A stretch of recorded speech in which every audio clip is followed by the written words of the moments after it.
Hi, this is Ravit Rose, founder of iRuse. Super excited to have Kathryn Hoffman here with us today, and we're talking about something very interesting, which I know will appeal to a lot of you because this is something that almost every single one of you is going to have to deal with. And that is, how do you get the spouse who is leaving the house to remove their personal property? How do you divide your assets in the home?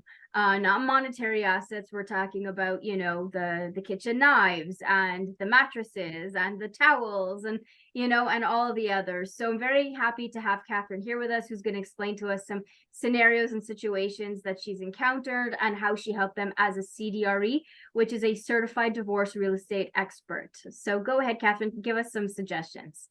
Oh, thank you, Ravit. I appreciate that. This could have a lot of stories down the line. But I want to stress it's important to have this conversation with your together.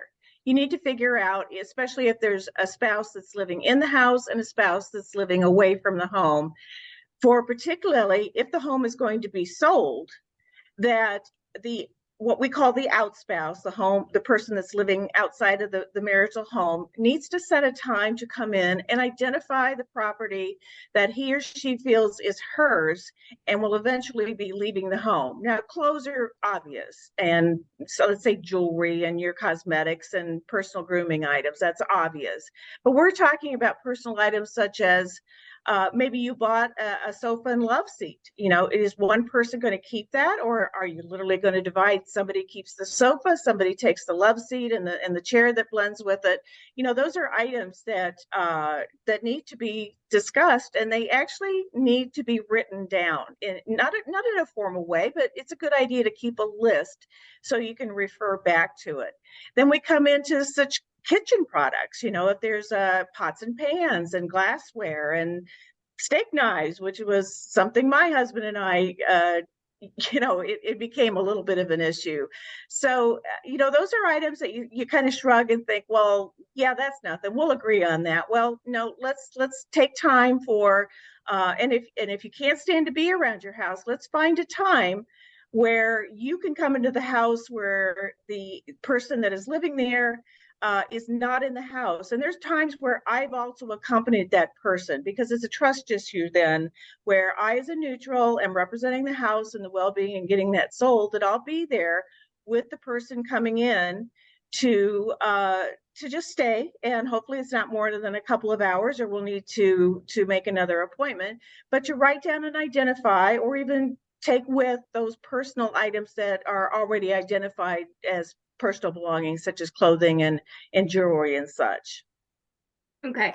So, one of the things that we always talk about is how do you stay mature, sane, and reasonable in a divorce process? And this is one part which I find through my experience of being in this industry for 9 years now, is that people nickel and dime. They're like tit for tat. I'm going to take this, you're going to take that, I'm going to take this and that. Now, I understand that there's monetary value to everything, but you really have to think about, the whole sort of structure of it. Does it really matter at the end of the day that you took 3 steak knives and I took 4? Is it worth it to go through, World War, whatever number you're at, in order to fight over a steak knife? Is this more of an emotional situation, or is there any logic to this at all? And the reason I say this is because there's a difference between, I'm really angry and I'm frustrated about my divorce and I'm not ready for it, or this is not what I expected and this is not what I want. And then, the flip side is, do I really want to continue fighting over everything? Is that if fighting over a steak knife, or is fighting over something so insignificant that can be purchased and replaced in a heartbeat, is it really is it worth it to go through all that stress and all that fighting and all the back and forth for a steak knife, for a towel, for something simple?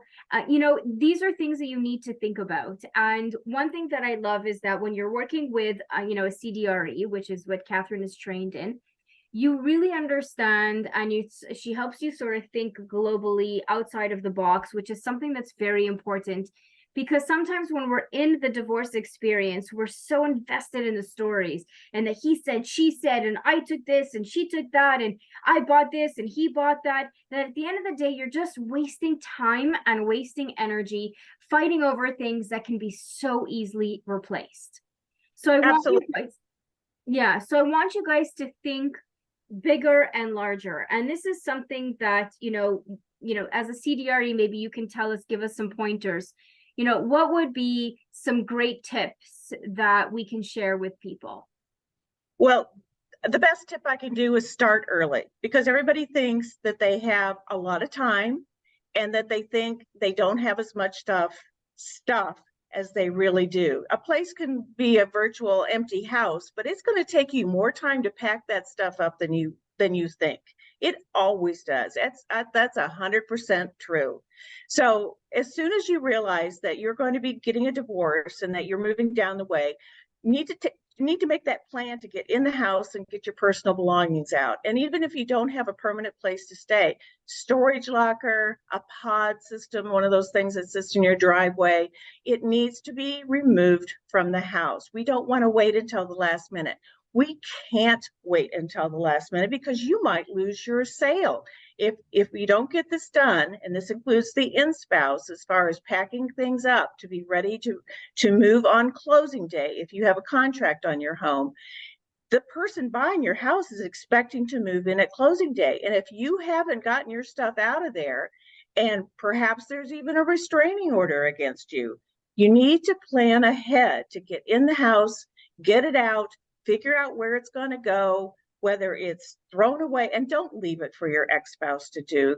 Take it with you and then get rid of it. Sell it, donate it, toss it away, but get it out of the house first, because your in-spouse needs to do the very same thing. And if there's children there, please do it amicably. They're watching, they're listening, they're already stressed, they're already upset. There is no kid out there 99% of the time that is really glad to see their parents getting divorced. Maybe the older ones, but certainly not the little ones there. They're upset. So please be considerate when packing up their items. You still want to leave some favorite loveys and have them be comfortable, but please consider packing up your stuff, and it must be started at a logical process. As soon as you list your home, we should have it staged so that it looks rather empty. So some of that item already should be packed up and stored or donated, like we said. And then certainly at least 2 weeks before the closing date, the remainder of the out-spouse's items need to be out of the house. And that includes garage items. We had a circumstance recently where the homeowner, the wife was already out of the house. The husband was supposed to come and get the remainder items and order a dumpster and put the items in there. And when he walked in, he just walked back out. He threw up his hands and decided he wasn't doing it. Well, it actually worked out because the closing was delayed a few days. But it wound up being the wife's responsibility. I worked with her, we hired a dumpster, and we got the stuff out of there. But don't do that. Be mature. Think you've known this was coming. You might have even wanted the divorce. So plan ahead, take the emotion out of it, be the adult, and get it done. Exactly. And one of the greatest advantages that you have, all of you viewers, is that if you're having an emotional connection to something, or it's reminding you of something and you need some emotional support, we have divorce coaches who could help you. And this is why we work with Kathryn, who could then help you on the real estate side, and we'll help you with the emotional side. And that's a great blend that you may need. So if you need an hour, you need 2 hours just to talk to someone, just to vent, to let it out of your system, just to, detach yourself somehow to that emotional constraint that's holding you back from moving forward, then we can do that with you. So Kathryn has a lot of expertise. She has a lot of experience. Her services are free of charge. She doesn't charge by the hour to help you figure things out, whether it's you want to buy a home, whether you want to sell it, whether you want to stage it, whether you need help to, have your the other parent to remove their items, anything at all. Please feel free to reach out to Kathryn. You have her coordinates below. You could email her directly, and she'll be in contact with you. You can have a conversation and take it from there. That's all it is.